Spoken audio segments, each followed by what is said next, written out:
నా విషయంలో కూడా జరిగిన తర్వాత ఏదైతే నా అభిప్రాయాన్ని ధృవీకరించుకున్నాను.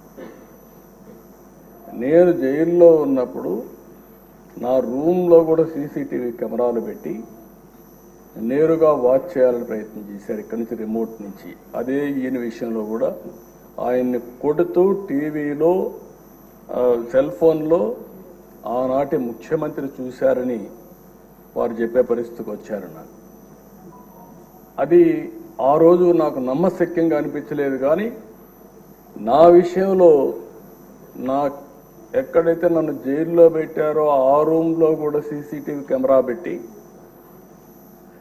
నేను ఏ విధంగా ఉన్నానో వాచ్ చేయడానికి ప్రయత్నం చేశారన్నప్పుడు నాకు నా అభిప్రాయాలు కన్ఫర్మ్ అయినాయి. అది అయిన తర్వాత నేను చాలాసార్లు ఆలోచించాను, ఎక్కడన్నా ఇలాంటి వాళ్ళు ఉన్నారా, ఎక్కడన్నా జరిగిందా ప్రపంచంలో అని అడిగితే ఒకే ఒక వ్యక్తి దొరికాడు.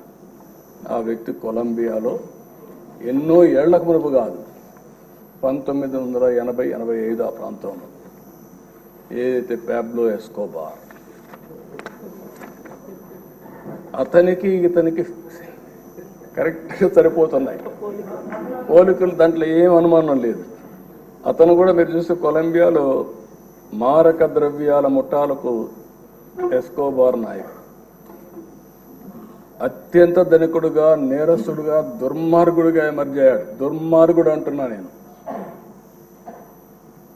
ప్రపంచ మార్కెట్లో 80% కోకైన్ వంటి మారక ద్రవ్యాలని తయారు చేసి సరఫరా చేసి మొత్తం ప్రపంచంలోని డ్రగ్ స్మగ్లర్గా తయారయ్యాడు. మన ఈయన కూడా చూస్తే గంజాయి వచ్చింది, డ్రగ్స్ వచ్చాయి. ఈరోజు నేను హామీ ఇస్తున్నా, ఎట్టి పరిస్థితుల్లో రాబోయే రోజుల్లో ఎవరైనా సరే గంజాయి అమ్మినా, గంజాయి పండించిన ఉక్కు పాదంతో ఈ ప్రభుత్వం అణిచివేస్తాం. ఒక్కరోజు మాట్లాడా? ఒక్కరోజు కనీసం ఆలోచించాడా? ఎంతమంది పిల్లలు, ఎంతమంది నాశనం అయిపోయారు గంజాయి తీసుకొని, ఎంతమంది డ్రగ్స్ కడెక్ట్ అయిపోయి ఎన్ని ఘోరాలు నేరాలు జరిగాయంటే అన్ని ఘోరాలు నేరాలు జరిగే పరిస్థితి వచ్చింది. ఆ పాబ్లో ఎస్కోబార్ అయితే 1985లో సుప్రీంకోర్టులో గెరిల్లాతో దాడులు చేపించాడు. 11 మంది న్యాయమూర్తిని చంపేశారు. ఈ ఎంపీని కూడా అదే విధంగా చంపేవారు.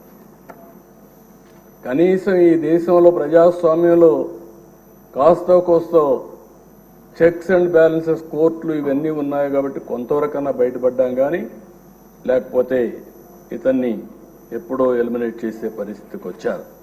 సుప్రీంకోర్టులో బుల్డోజర్తో గుర్తించారు.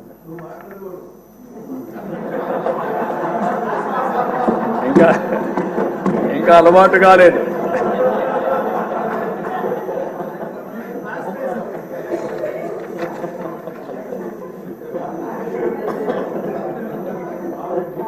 కాబట్టి మీరు అతనికి ఇతనికి చూస్తే ఒక వ్యక్తి అతని మీద మాట్లాడాడని, మినిస్టర్ పార్లమెంట్లో మాట్లాడాడని అతను చంపించేశాడు. ఇక్కడ అదే సంఘటనలు జరుగుతున్నాయి. ఎవరైనా సరే మాట్లాడితే, ఎదురు తిరిగితే, లేకుంటే ప్రజాస్వామ్యంలో ఇది తప్పని చెప్పితే ఇంకా వాళ్ళ మీద పడిపోయే పరిస్థితి. శాసిస్తున్నాడు, ఎవ్వరూ మాట్లాడడానికి వీలు లేదని శాసించే పరిస్థితికి వచ్చారు. అలాంటి పరిస్థితిలో ఎదురొడ్డి ఇంకా ఎమోషన్ ఉంది, ఇన్ కోర్స్ ఆఫ్ టైం తగ్గించుకుంటారు. కానీ మళ్ళీ ఈరోజు ఒక పోరాటం చేసి పోరాట యోధుడిగా గెలిచి ఆ కుర్చీలో కూర్చున్న మిమ్మల్ని మరొక్కసారి మనస్ఫూర్తిగా అభినందిస్తున్నాను. ఒక వ్యక్తి చట్టసభకు రావడం అంటే ఎంతో గొప్ప అవకాశం. ప్రజాప్రతినిధులుగా చట్టసభలకు వెళ్ళిన వారు ప్రజా సమస్యలపైన పోరాడవలసిన అవసరం ఉంది.